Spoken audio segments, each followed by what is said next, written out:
are listening to Setting History Straight with Linda Watson. Hello, everyone, and welcome to our program. And we have Dan Ray on with us. And Dan has been on a few times now, and he's going to be telling us the story or the history of Spain. And of course, you know, many of us don't understand that for centuries and centuries and centuries, Spain was not called Spain, was it, Dan? It was called Iberia. Correct, and also Tarrasch. All right, so I think we call that Tarrasch. So yeah, Tarrasch. Okay, Tarrasch.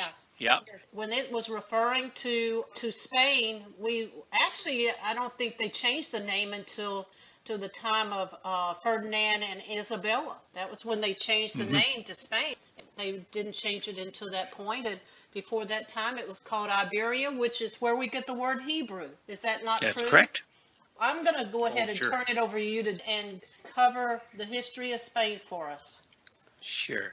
Okay, thank you, Linda, for having me on again today. We're going to talk about ancient Israel's Spanish history. We're going to talk about the migration, but I'd like to start today's broadcast with a biblical story of Jonah, the whale. And it does have a Spanish connection, sort of. Back during the reign of Israelite Sumerian king Jeroboam II, who reigned from 786 to 746 BC, only 25 years before the fall of the northern kingdom of Israel, capital of Samaria. During the time of King Jeroboam lived Jonah, and the reluctant, as we know him as the reluctant prophet. The story of Jonah is found in the book of Jonah, chapters 1 and 2. So I'd just like to read some of the scripture. Verse 1, now with the word the Lord came unto Jonah, the son of Amittai, saying, arise, go to Nineveh, that great city, and cry against it, for their wickedness is come upon before me. So Jonah, this is my own words here, Jonah became upset with God over his mercy towards Israel's enemy. So that was why he packed up. Jonah rose up and fled unto Tarrasch, from which the presence of the Lord, and went down to Joppa, and he found a ship going to Tarrasch. So he paid the fare thereof and went down. It was heading to Tarrasch. And that's what we find. We're going to talk about later, where that Tarrasch is Spain. Sometimes they say it's England. Sometimes they say it's India, if you look up. But we're going to describe and talk about ancient historians who talk about Spain being Tarrasch. So great. So of course we know the great wind came up, and he's trying to run from the Lord, and he's trying to get away from him, and a great storm arose, and of course the mariners that were on the ship were upset and ceased to calm down, and Jonah slept while this was all going on. They woke him, and they blamed him for the storm. What they did is they cast lots, and it fell on him. That's right, exactly. It fell onto him. Right. And so they threw him overboard, right? So did that. The seas calmed. Anyway, of course, we know that Jonah was swallowed by the great fish, by the whale. And I'm just going to what I'm going through here is I'm going to sort of prove this story is correct. And he prayed, of course, to the Lord when he's in the belly of the fish, and he cried out. The great fish spat him out onto the beach, onto land, right? And, of course, he knew his job was that he had to go to Nineveh. So when he landed on the shores, we know that Jonah went to the Assyrian capital of Nineveh and delivered God's message to the king and the Assyrian people. Many people say this is an old legend that could have happened. Well, I have found that over the years' research that there usually is some truth to many legends written by historians or stories that are written in the Bible, especially scripture that can be backed up, right? So as we know, Linda, that we go into the ancient historians and the people of the past that make all these stories about the Israelites come true. It just backs the Bible up. Yes. So let's look at the story of Jonah. Are you aware that there is a pillar on the coast near a Turkish town called Alexandrietta? Is called Jonah's Pillar. No. Legend has it that the whale, the great fish, spat out Jonah at that spot. And Jonah's Pillar has been there since the time of Alexander the Great, which is around 33 BC. That's over 2,300 years ago. History has it that Alexander marched his 40,000 troops past Jonah's Pillar. Interesting that the Turkish town is a female version of Alexander the Great, Alexandrietta. Right? So it's kind of funny that they marched the soldiers past this monument. And it's there, and I got pictures of it here, and it just shows you right on the shore, the monument of Jonah's Pillar, right on this shore. And And it's located at the elbow where Syria and South Turkey meet in the Gulf of Issus on the Mediterranean Sea. There's also not just only the pillar is there, but there's also a pass name called the Pillar of Jonah Pass. It's also known as the Syrian Gates. You've probably heard of them before. Yes. The Syrian Gates. Well, it was also known as a Pillar of Jonah's Pass. It's known as a pass dedicated to Jonah. That's the ancient name for it. And Alexander the Great actually camped on the north side of the pass after he beat Darius, Persian king Darius III in the first battle of Issus, where they captured his wife and family. And I've got a map here, and it shows you the Pillar of Jonah's Pass right on this map right here. I'm sort of looking at what I put together here. I'm going to add to the story now. There was a church outside the walls of Nivea near Mosul, Iraq, that was later turned into a mosque. The name of the mosque is the Mosque of the Prophet Yunus. Okay? Yeah. And what was in the church later and the mosque was the body of Jonah. It was entombed in the church. Wow, The church. I didn't know that. That's very right, interesting. exactly. Very interesting. The church was the burial site of Jonah. It held the body and the great whale fish, and apparently it was suspended over the tomb of Jonah. Okay? This, and years, centuries, and millenniums went by. Parts of the whale, of course, deteriorated, and the only thing that actually were left were the teeth. Okay? On July 25th, 2014, ISIS, one of those terrorist groups in the Middle East, blew the mosque up. Oh, no. The mosque blew it up, destroying it completely. Okay, this is the interesting part. In articles that I've read in different magazines and newspapers, clippings, I read about this when I found out about this. The U.S. Army, the United States Army, said it would search the rubble for Jonah's body and the teeth of the great whale. And so now see how all this is kept undercover? That Yes. they don't want you to know these things? Yes. That's right, exactly. And that's the U.S. Army is going to help. Now, I don't know whether they did or not. I haven't seen. But if anybody checks the newspaper clippings of July 25th, 2014, and just research about this mosque being blown up, and the U.S. Army getting involved to search for the body of Jonah and the missing teeth of the whale. Amazing. That is just amazing. Yeah. And So this is the kind of stuff that goes on in the background we're not aware of. And, That's we had many generals that did excavations like this. Some of the greatest excavations was done by Napoleon. If you remember the story, Napoleon found quite a few things that came right out of the Middle East. Yeah. Okay. Yeah. Wow. This kind of brings this story to life of Jonah. Where's Tarrasch? This Tarrasch-ish that Jonah was heading for and escaping God's wrath. So we're going to examine today the Tarrasch and this location in southern Spain and its connection to ancient Israel and different migrations that take place of Israelites over the centuries. So numerous tribes have traveled, either lived there or just used as a transit point of moving across into Europe from there. Or even into North America. Yes. Our focus will be on Spain, but we'll first make the Hebrew-Israelite connection between Tarrasch and Spain. In the Bible, there are at least two people of importance whose name was Tarrasch. The first Tarrasch is the son of Javan and son of Noah, and the second is Tarrasch, the son of Jedaliah from the tribe of Judah and tribe of Benjamin, and the grandson of Benjamin. We know that in the Bible, the ships of Tarrasch are mentioned many times, including Tarrasch's navy. These ships are either Phoenician or Israelite ships, or both, who traveled the world back in the times of King David and King Solomon. Right. 1 Kings 10:22, for the king had at sea a navy of Tarrasch with the navy of Hiram, which is a Phoenician king. Once in 3 years came the navy of Tarrasch, bringing gold, silver, ivory, apes, and peacocks. Right. So these ships would go out for 3 years and then come back, some of them, right?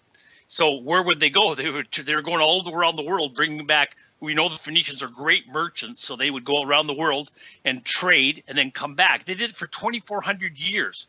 If you check the history of the Phoenicians, right? So, we know that there's lots of Phoenician writing in North America and South America, and Hebrew writing. So we know that they traveled the whole world, bringing back. They kept it a secret. They didn't want people to know, to cut into, whether the Greeks or the Romans, to cut into their share of the profits, right? So, so they wanted a whole monopoly over everything. So even Phoenician explorer Hanno called the Mediterranean Sea the Tarrasch Sea. So he called sometimes they would call the Tarrasch Sea the Mediterranean, because had different names over the years of the Mediterranean Sea. So the Assyrian tablet said that Tarrasch is in the western Mediterranean Sea in southern Spain. So even the Assyrians knew where Tarrasch was. Okay. Theodore, bishop of Cyprus and theologian, describes the Tarrasch's location as being in the western part of the Mediterranean Sea. Tarrasch is known in Greek as Tartessos, Tartessos. There's a lost ancient city near the Spanish city of Cadiz, known by this exact same name. And it was, I think it was buried by the ocean and the river, one of the rivers by there. It doesn't exist anymore, but it was a major city right in southern Spain. The Greeks also say that Tarrasch is synonymous with southern Spain. So the Greeks even knew about Tarrasch, right? So just so we know, we get the location of that Spain, southern Spain is Tarrasch. So that's so we know we want to establish this exact location. And we've discussed in other broadcasts the origins of the Trojan kings, where the ancient migrations were part of the tribe of Dan and Judah that migrated out of Egypt before the Exodus, across the Mediterranean Sea and to Crete, and then establishing the city-state of Troy by Dara and the royal bloodline of Zerah.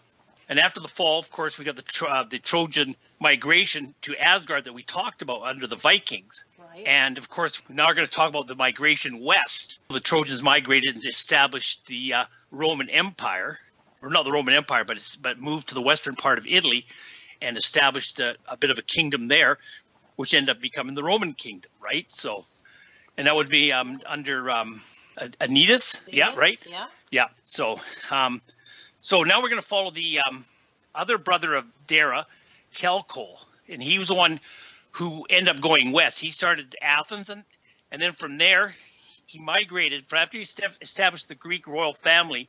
And we know that they started the Milesian Greek civilization, and they had their capital, which we talked about before, which was 56 miles south of Athens, and it sits at the foot of Mount Zara. So we discussed that before, how the name Zara keeps coming along, and of course we know Zara being the part of the royal bloodline, which is the red lion of Judah. So there's just so much stuff here. It's just in the World Compendium, the original settlement that went into Spain was done by Eber, and that's way before the time that you're talking about. He would have been, his name meant to cross over. People back then were named according to what their purpose or their job was. Yeah, okay. I now understand that because I read a lot of times when I read about the names meaning stuff, right? So that makes sense, right? So. Yeah.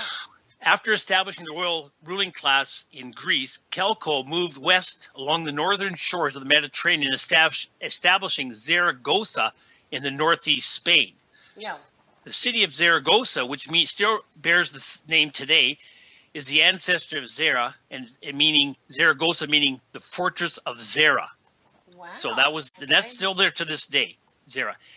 And the Embro River that flows through it, the original name of the Embro River is called the River Tamara. And that's going to come up again, Tamara. And that was, of course, Judah's wife, right? So, but now they call it the Embro River. But if you go, as I said before, these ancient maps, you know, which I like to go over, and you always find something interesting. And if you find the ancient map of Zaragoza for when it was first established, the original name was the Tamara River.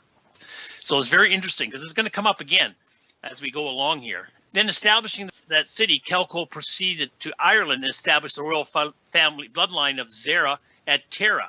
So that's the royal seating of the kings of Ireland that lasted approximately 1,600 years. And when Tia Tefi came and brought the Pharez bloodline from Israel after the fall of Jerusalem in 587 BC. So that's how the bloodline of royal bloodline of Zara, or the red line of Judah, arrived in Ireland, was through Kelko, but that's how he migrated from from Greece to Zaragoza and then to Ireland, right? And that was one of the main routes they did. Yes. So let me just add something in here. Sure. So he was one of the members of the ship that came to Ireland originally. It was actually the prince was called Gathias, but he never made it to the island. They lived in Spain for many years. He never made it to the island, but he brought his uncle. They brought their uncle. It was 5 boys, and they brought their mother. And I can't remember if the mother passed away. She passed away shortly, either before or after. But Gathias died on the way over there. But he brought his uncle, which is Calco that you're talking about. Yeah, that's right. I remember reading that story too. Yeah, I think you're right. I think it was. Yes. Interesting stuff. Oh, it is. It's important to know that this history is written by the Irish people, and it's recorded in the Four Masters. You can find it today in the Four Masters. And the account is written by Geoffrey Keating. We're going to find that Spain is quite the transit place for the Phoenicians and for the Israelites coming and going from wherever they're going, either England or Ireland or North America, whichever they're going to, right? So, yes. Okay, so after the fall, according to Greek historian Hellenius, Lesbo and Demestus of Segum wrote that Nisus, who was nephew to Trojan king Priam, took refugees from a fallen Troy to the western Italy and founded Rome. Yes. Kelder the Elder wrote that Nisus married Lavinia and formed Albia Longa and gave eventual start to the Roman dynasty. So we know that they moved west, as we talked about a little bit earlier. Right. Geoffrey of Monmouth, in his Historia Regum Britannica, wrote that the British kings descended from Nisus. Brutus was grandson of Nisus. Brutus of Troy, as he is known, is in history brought the royal bloodline to Britain in 1100 BC. Brutus landed in Devon, England, and established London as his capital. He originally called London New Troy. Yes. Right? Yeah. So there's quite a bit to this. I didn't realize it. We talk about this, but I dig a little deeper now. In the town of Devon, which is in Cornwall, which is western where he first landed, they have the original stone that Brutus stepped on in his first arrival in Britain. It is displayed in the town square. To this day, you can go see it and look it online. It also leaves Israelites' names as guess here we go again, where he landed in Devon. The river's called Tamara again. Yes. Tamara runs, and it's called to this day Tamara. We know that the bloodline of Zerah, they just must love Tamara because they use her name quite a bit in naming rivers after her.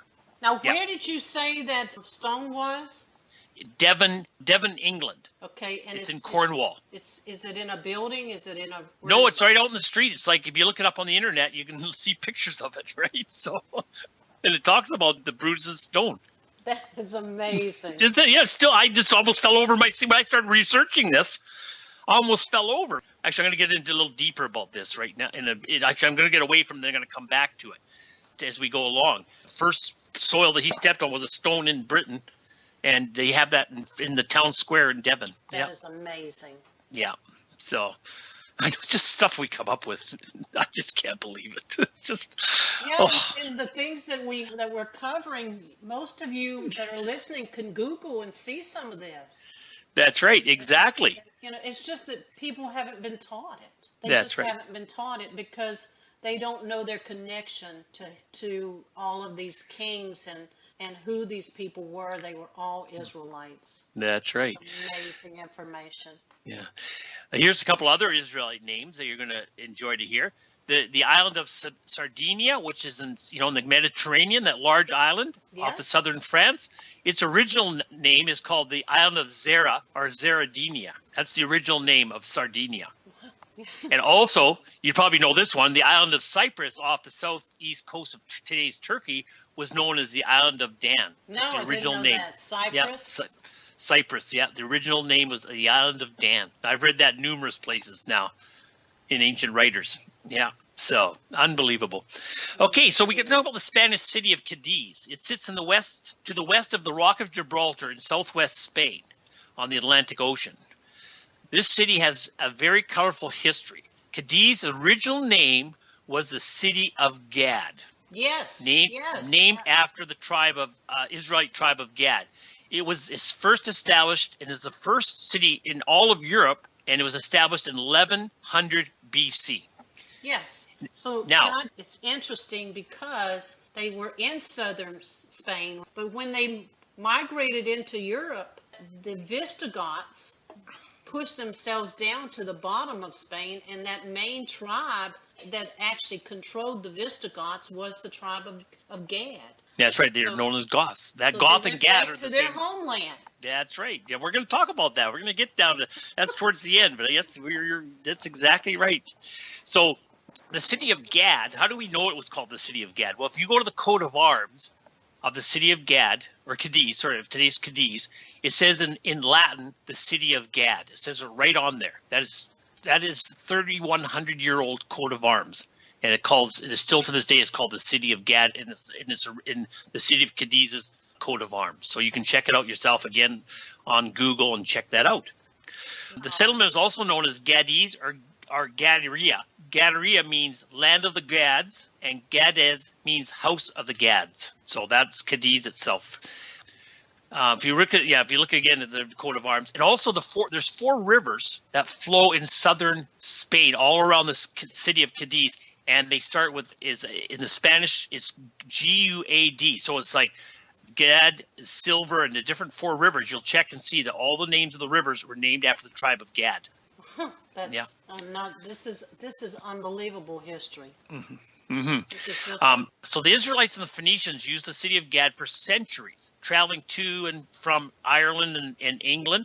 They also used the city of Gad for outgoing ships to the Americas. Now, if you read some of the ancient books about the Phoenicians in Hebrews in Americas, the city of Gad was an outgoing port. And what it is basically when they came out of either Carthage or from Tyre, they would go and replenish their stocks before they crossed the Atlantic Ocean.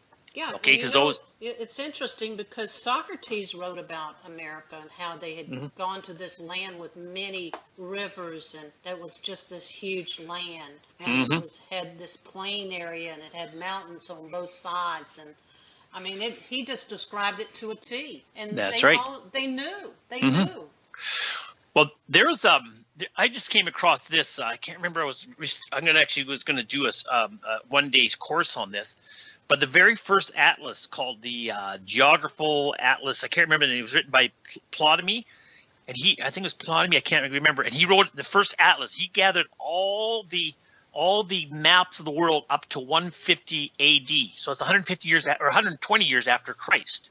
And he was in Alexandria, and he gathered all these maps. And if you look at it, you'll see a map of North America in there. They knew, and they knew they were not allowed to migrate there. That's right. That area was confined to only the Phoenicians and a select other people. Of course, we know after the fall of Carthage that the Romans took over the areas, right? So that's why and they knew, the Romans knew, and that North America existed because there's coins that I've read found up and down the east coast of the United States, Roman coins. Yeah, there is. That's right. And they may have not had the population, but they were probably searching for metals and different things that they're looking for. They never colonized, but their coins have been found in North America on the East Coast. So this would prove with that map that they knew, because this is 150 AD and it was written and it was put together in Alexandria, that the Romans knew of North America and the world knew about North America. So that was Ptolemy? Was that Ptolemy? Yeah, that's right. And his books can be found, or that book can be found in the British Library. That's where they have that. One copy there. Now, I would be interested in knowing what they named it, because I was wondering, I think that name would be very interesting to find out. For sure. We will return to Setting History Straight after this commercial break.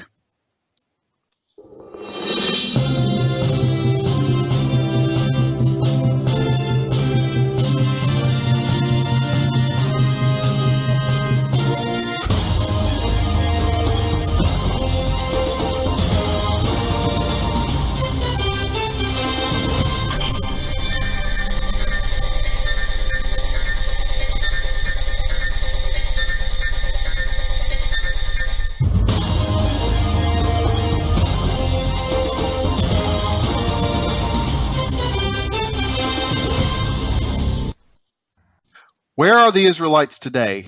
Are they still alive? On Setting History Straight, we answer that question and many other questions about biblical history. For more information about this broadcast, please visit our website at www.12tribehistory.com. That is the number 12, tribehistory.com, or email us at lwatson44@cox.net with any questions or comments.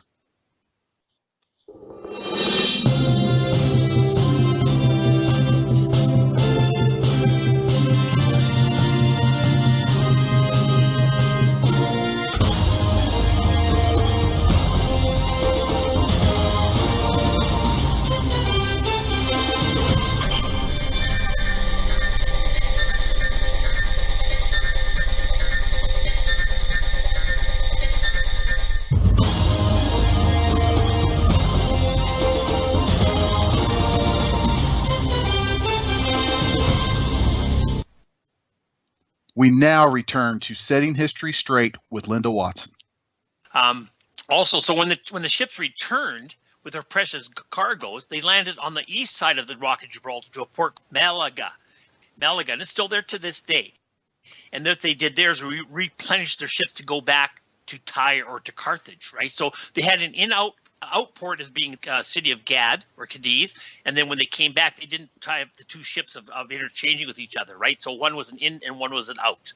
So this is in the ancient books that people wrote about the travels of the Phoenicians. Very protected refuge for the ships. It was very protected harbor, so it would protect them from all the storms off the Atlantic too. So, just mention one thing, and that is that King David, when he did a census that got him in trouble, remember? Right. Sent his census takers into Phoenicia to take the part of the census there, which meant they had to have Israelites there. You know, so that's right. It was not just the people of Phoenicia. Some of those people were Israelites. That's right. And we know that Dan liked the sea. They're seagoing people, right? So they, and same with the other tribes too. But they're going to get on, if they're migrating, they're going to use these ships, the Phoenician ships, to travel back and forth, or their own ships, the Israelite Navy, right? So, yeah. We know that Tephi and Jeremiah traveled to the city of Gad. We discussed that under the Stone of Destiny, or Jacob discussed that a while back. They went there after the fall of Jerusalem. And according to her own book, the book of Tephi, they hid Jacob's stone, which is, of course, in Edinburgh Castle today, in the cave in Gibraltar. And the cave is called St. Michael's Cave. And they held it there for, I think it was about 5 months until they moved off to Ireland. So was it, again, transit point, Gad, city of Cadiz. Lots of history in that city. I'm sure there should be a book written about the city, right? And maybe there is. We just have to find it, right? So. Yes. Yeah. So there's a rock. This is interesting. I found this out. There's a rock discovered on the shores of Bristol, Rhode Island. And it had Phoenician inscription that reads, "Voyages from Tarrasch, this stone proclaims." That's off Rhode Island. Wow. Now that's interesting. Yeah. Well, I'm sure if we looked that up, I never looked it up, but I just know from an ancient writer, or from a writer, that this stone is, because there's we know there's lots of Phoenician, but I've never read about this. I've read of others writings on the East Coast, but this one I didn't know. But this was about Tarrasch. Actually, it was in the book that I'm reading. I want to talk about. It's actually, I'll talk about it right now. It's a lot of interesting facts I'm getting. It's a book, The Phoenician Origins of the Britons, written by L.A. Waddell. Have you ever heard of him? Yes. Okay, yes. So he's this book is from 1924, and I've actually had this book for about 10 or 12 years ago, and that's the last time I wrote it. But since I knew I was going to do this program, I thought I'd better go and start reading this, right? It's well known in the circle of history on the Israelites. Yeah. So he's well known. He's a well-known author. Go ahead. Okay, that's right. So I've read some of his critics, and he writes in here that he calls them the Aryan Phoenicians. He doesn't say Israelite Phoenicians. He says Aryan throughout this one book, the whole thing. And we're going to go through how smart this fellow was. He was a specialist in languages, and we're going to talk about what he did here. And we're going to talk quite a bit about him. But this man is amazing. The history, and I cannot believe I I read this book and I'm reading it again, and he just connects everything about Britain, names and everything, and how it's connected to the Phoenicians, and he says Aryans, when in fact he's actually meaning Israelites, and he does talk about the Bible, and somebody says that he wasn't quite I might be wrong on this, but he may have been an atheist, maybe, I'm not sure. This is a while ago since I read about what people, his people were saying about him, right? So, but this book is just amazing, and I got this out of a bookstore. I just grabbed it and one day read it and then put it away, and then I thought, man, I should go through that book again, because I found a lot of stuff in this, and it's really amazing. So yeah, the Phoenician origin of Britons is called. It says Scots and Anglo-Saxons. It's in a subtitle underneath. It was written in 1924. But it's just amazing. He just connects all the names and how the names all come about. Like, for instance, the name Montgomery, like General Montgomery, or people's last name is Montgomery. That comes from Mount Cymru out of Wales. Gumry, exactly what's on the black stone in the British Museum, right? Saying that, calling the Cymru people, right? That's how you get that name Montgomery. Like, he's not just that, he just names off all these cities and towns and how they got their names. Talk about some of the things that he did right that I have made notes on.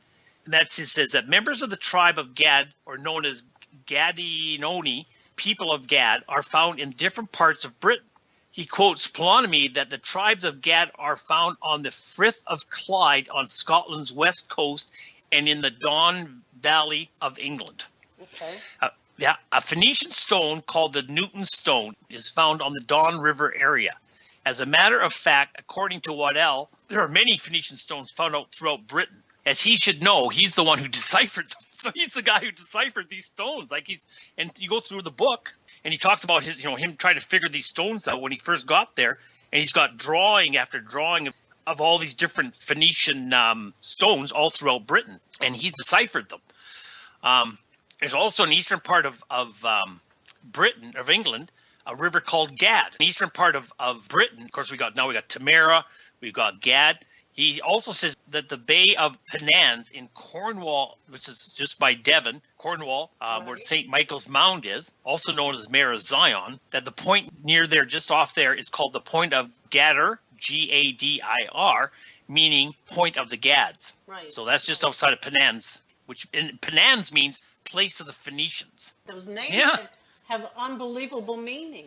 Key names, like all the names, especially around London. All the names have the connections to Brutus and the Phoenicians and everything, right? So they're a lot over there more than we think they were, I think so. Waddell also talks about the arrival of Brutus of Troy around 103 BC or 1103 BC in Devon, of course, which is east of Pennans, which is east of Bay of Pennans. When Brutus set up his new capital in London, and of course we know he called it New Troy. All this history that Waddell researched on Brutus is in the the Picts Chronicles and the British Chronicles. That's where he gets his information from.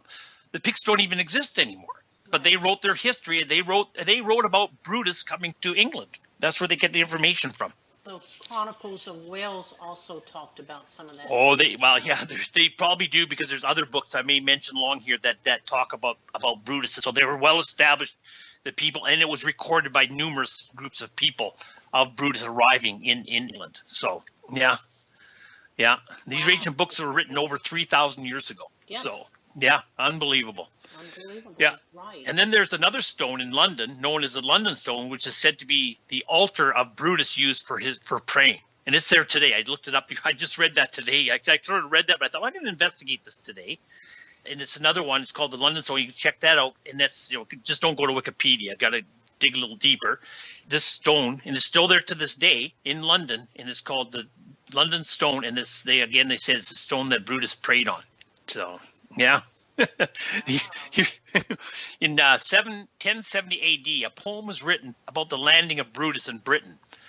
At the coronation of Scottish King Malcolm III, he read the poem out loud, addressed it to his future wife, the famous Margaret. This is from Geoffrey of Monmouth. So a king from the royal line wrote a poem about Brutus landing in Britain in 1070 AD. He wrote a poem. Unbelievable. Was that Malcolm? Third, yes, King Malcolm. Yeah, he was the one that stopped the Sabbath keeping churches in his time frame. That's when they stopped under him.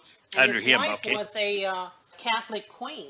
Oh, okay. actually keeping the Saturday Sabbath, believe it or not, until that point in history, almost the 11th century. Wow. Yeah. Almost. Yeah. So he wrote a poem about Brutus at his coronation. So Wow.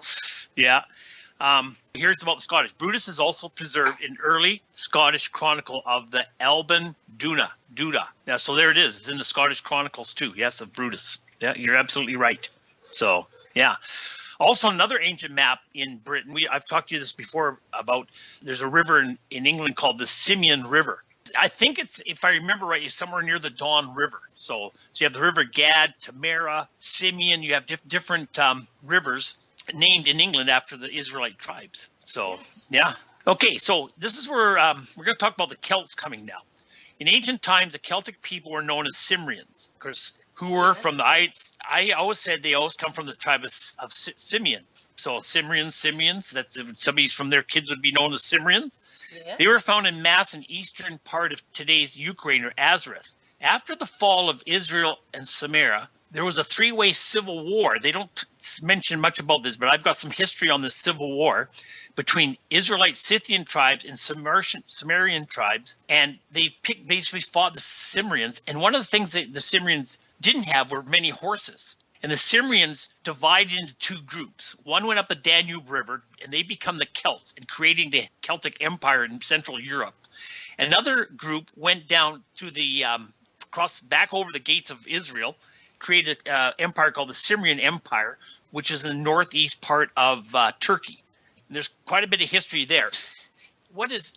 If you look at ancient maps, that area is also known as Iberia at the same time, exactly the same time. So I know that because at the same time as if you overlap a map, if you go on the internet and you overlap the Iberian Empire that was in northeast Turkey and the Cimmerian Empire, they are exactly the same time. Wow, and of course, so that's interesting. yeah, the name, of course, Abraham's ancestor of Eber, who is known as the father of the Hebrews, right? So that's how we get that name. So, Curtis, if you cross-reference the maps and history of those two names, you'll find out that it's exactly the same at the same time and same location. And then in early Greek's text talked of Iberia in 705 BC. After battling Assyrians under King Sargon II, they migrated west into the middle of Turkey in the Anatolia Peninsula to establish Galatia. Anatolia is another name for Asia Minor. Yes. Okay, so they moved a little west from where they were and established a Celtic empire called Galatia. That's very important because that's going to tie to the Galatians. Yes. According to ancient writers, the Iberians became Celts who occupied the Iberian area, then moved to Spain. They moved along the coast of the Mediterranean Sea. The Celts also called themselves Gauls, right? Gaul, which is the original name of France. So Galatia, that's important that we remember that name, and Iberia, so they both came from the same area. All of a sudden, they're being transferred and migrating towards Spain. And sometime in 700 BC, the Celts began to settle in eastern Spain in the Embryo Valley, which is where Zaragoza is, the northwest coast of Spain, where they established Galatia. That's how you get to Galatia. They brought the name with them, along with Iberia. And it's to this day still called Galatia. So they brought the name along with them. But there's also a Galatia in western Ukraine, too, to this day. So there's actually three locations of Galatia, one in central Turkey or Asia Minor, one in the northwest corner of Spain, and then also one in western Ukraine. These Celtic Cimmerians migrated west, and of course they migrated up the Danube, established this empire there, a Celtic empire, and then later Celtics came along the northern side of the Mediterranean and ended up in Spain. Let me ask a question, okay? Yes. So we're talking about the tribe of Simeon, but they could have had other people with them, right? Oh, always, yeah. They can. All tribes, when they migrate, sometimes take other tribes with them. You'll see their names show up somewhere along there, right? So yes, they would. They would have other tribes with them along too. So yes. Yes, that would make perfect sense. Yeah. So the Celtic people then would have originated from the Galatians. According to Jan de Witte, he's always said that was the Germans. And he said that many of those would be of German descent. So I think that's interesting. That's the tribe of Gad, because that means tribe Goth. of Gad. Goth and Gad means the same. We're actually going to talk about it a little bit further here. We're going to discuss this, yeah? Okay, so Spain is known as the Iberian Peninsula because they brought the name along with them. The newly arrived Celts, known as Celtic Iberians, that's what they're going to end up being known as, Celtic Iberians. And also, this is interesting, the country of Portugal means the port of Gulls. That's how they get Port of Gulls. Yes, that would be true. I never knew that. I'm just this is all from this Waddell, a lot of this stuff, right? You know, and other stuff interesting as that came out of there, and other stuff I've been reading. I just can't just back it up by doing some cross-referencing, of course, right? So from the dictionary.com, noun, it says one of the ancient inhabitants of Iberia in Asia, and they were talking about Spain. So that's interesting. That's from the dictionary.com. Yeah. There's no recorded history of warfare between the Celts when they arrived in Spain with the tribe of Gad. You know, they just came and because the tribe of Gad is more on the southern part, and they sort of occupied the northern part, which could have been, you know, maybe not very populated, whichever, but there was no mention of warfare, no nothing. They just came in and they migrated, and they were seen to be welcomed by the people that were there. So they would have the tribe of Judah and the tribe of Gad, and probably some tribes of Dan, because we know that Dan went to Ireland, right? I'm sure maybe some would like to stay in Spain too, right? Right. They would all get along well because they're brothers. That's right, exactly. They would know that. That connection. There's not going to be a problem among them. That's right. So that's why there was no warfare. They accepted them. Right. So it's interesting. Today's the flag of Gibraltar has a symbol of a castle. Yes. Yes, okay, it does. And so does the coat of arms. I went and checked that out just before I came on. The coat of arms and the flag of Gibraltar has the castle. That is the tribe of Simeon. But I looked it up, and I looked up the castle, and actually, honestly, you're absolutely right. I did read Gad too, but I also read Simeon. They both either use the castle as their symbol or maybe as a secondary symbol, but the main symbol of the Simeon is the castle. So they also had the symbol of the sword. So every time you see a sword on a coat of arms, you know Simeon is there. Yeah. Now, you know, it's interesting too, because just before I came on, I was researching different, because I love heraldry, right? You learn so much from it. Right. And I was looking at different symbols of different towns. So I see all the Israelite in Spain. I see all the Israelite symbols, and I was looking up certain towns in there, right? Yeah. And it's amazing. Every time I looked up, I could see the Israelite symbols in there. So it's very interesting. And if you do that throughout Europe, you'll see that. But really, I found it really prominent within the Spanish coat of arms of different cities. So if anybody wants to get started on reading symbols of the Anglo-Celto-Saxon heritage, W.H. Bennett writes that book. I have his book. And it talks about the different heraldry and how to read the different flags and coat of arms. Title of that book now? Symbols of Our Celto-Saxon Heritage. Okay. Yeah, it's a great book. And that's the first one I got here. And it just, once you read that book, you start understanding the red lion, the lions, and flags and unicorns and everything else. It just opens up a whole new world to heraldry in the reading of the. Okay, so the next thing we're going to talk about the Goths. So we've had the tribe of Gad, we've had the tribe of Judah and Zaragoza, bringing the royal families, the tribe of Simeon, with being the Celtic people.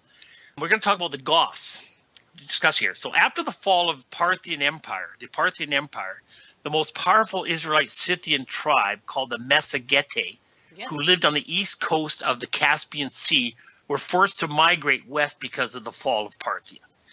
The Massagetae became known in history as the Visigoths, or Western Goths. Now, when you look in maps, and you look at ancient maps and maps of migration of what they call the Great Wandering of the Germanic tribes out of Asia and into Europe, a lot of was created. The Great Wandering was created by the fall of Parthia. And if you look at maps of the Visigoths, you always see they sort of show you they come from that area. But you got to get into the older maps that actually show the conversion of the Massagetae into the Western Goths, because Getae means Goth. Goth means Gad. They're all tied together, and they're Western Goths. Yes. So Getae and Goth are all the same name. They were a war tribe. Yeah. When you go back and look at their assignments in Genesis 49, I don't know if you've looked at that, but it was known that the Goths would be a war tribe. They would go to war many times, and that's Germans. Yeah. That's right. Yes. That's right. what the Massagetae, we know, if you read history, were the most powerful Scythian tribe of them all. They were the most powerful. Matter of fact, that's how Parthia was part of the Massagetae. The Parnai came out of the Massagetae, right? And the Danite tribe was there too. And they ended up creating the Parthian Empire that lasted for 500 years. So these Western Goths or Massagetae, which again, we'll talk about this in a minute, migrate all the way from the eastern Caspian Sea to Spain, establishing the kingdom of the Visigoths. That's what they established after they migrated to Spain. This is something I've come up with. It's interesting that when the tribes of Manasseh and Gad went into Assyrian captivity, originally they lived and I always said this before, the tribes seem to migrate side by side. So, when you say things, this all makes sense, right? Originally they lived next to each other on the east side of the Jordan River. The Bible said half of each tribe of Gad and half of Manasseh were taken into captivity in the land of Medes. If you look at where they went to, it was just south of the Caspian Sea. So when they escaped, they just kind of went around the corner and landed up in the Scythian area across and where they were on the eastern part of the Caspian Sea. And if you take Gad and Getae in half, it comes up with Massagetae, right? If you take the name and mix it, that's what you come up with. Because the name Manasseh means a sharp knife. That's what it means. And because these people were warlike, so they would stay together. That's right. Exactly. That was the warlike people that were in Britain. They would have been the Saxons. Mm-hmm. So that's right. Saxons, yeah. But it's interesting that, in the Bible, people talk about the tribe of Manasseh is America too. Think of that. A lot of people say that, but I don't believe that. Tribe of Ephraim. Yeah. So, I can pretty much prove that. That's pretty easy to prove these days because, there's a description of America in several places in Scripture. One is in Jeremiah 50 and 51, and she's called the daughter of Babylon. And it says she has an axe, and she comes after the world with her axe. It says she is the hammer of the nations.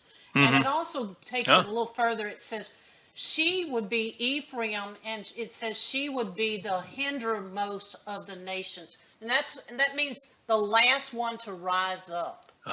Yeah. And so when you look at that, who was the last one to rise up in that major nation? That would be America. Well, sure would be, and definitely, the Canadians are just an extension of America. That's all. Well, of course. Yeah, well, it's just a border. It's just a line. That's all it is. That's it. It's a line, but the people that are in Canada are the same people. So of course, it's like the whole land of Ephraim is here. When we talk about Ephraim, we're not just talking about America. We're also talking about Canada. That's right. Exactly. And so many people don't realize that, but she is identified. If you read Hosea, the whole book of Hosea is written to Ephraim.